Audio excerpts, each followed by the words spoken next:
Okay, so picture this. It's January 2026. You're at Paris Fashion Week. The cameras are flashing, all the biggest names are there, and right in the middle of it all is Kai Cenat, one of the biggest streamers on the planet. But he's not holding a controller, he's holding a sketchbook. And that one little detail, it's about to kick off a massive debate online. And just like that, the internet had its take. A comment like this one, and literally thousands more just like it, just flooded social media. It turned what could have been a huge career-defining moment into, well, a huge controversy.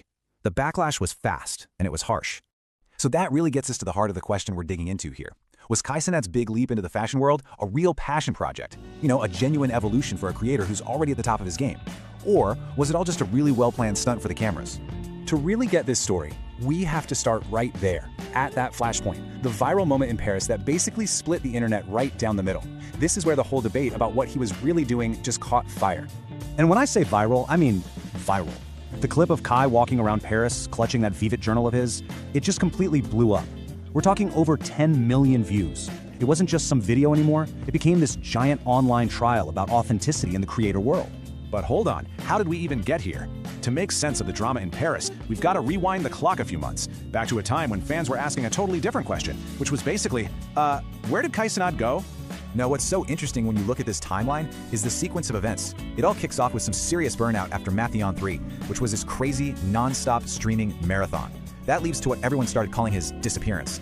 Then he pops back up, not just as a streamer, but as this award-winning giant in the space, right before dropping that bombshell I Quit video that, totally set the stage for Paris. Every single step here was a piece of the puzzle. And this quote right here, it gets to the very heart of his mindset. This wasn't just him taking a break. He was on a search for his own identity.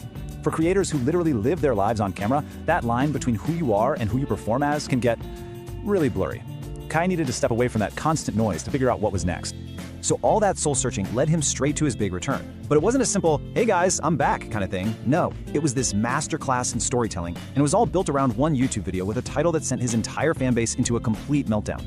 Honestly, the strategy was kind of brilliant. That title, I Quit, guaranteed millions of clicks from fans who were freaking out. But then, the video completely flips the script. It wasn't about him ending his career, it was about him starting a new one. See, he wasn't quitting streaming, he was quitting the idea that streaming was the only thing he could ever be. And in that video, he showed the work. He documented the grind. This was meant to show the difference between just slapping your name on some merch and actually building a brand. We see him learning to sew, flying to Italy for materials, getting mentored by a legend like La Roche, and sitting in on shows to study the best. It wasn't framed as a cash grab, but as a real, genuine deep dive into a new craft.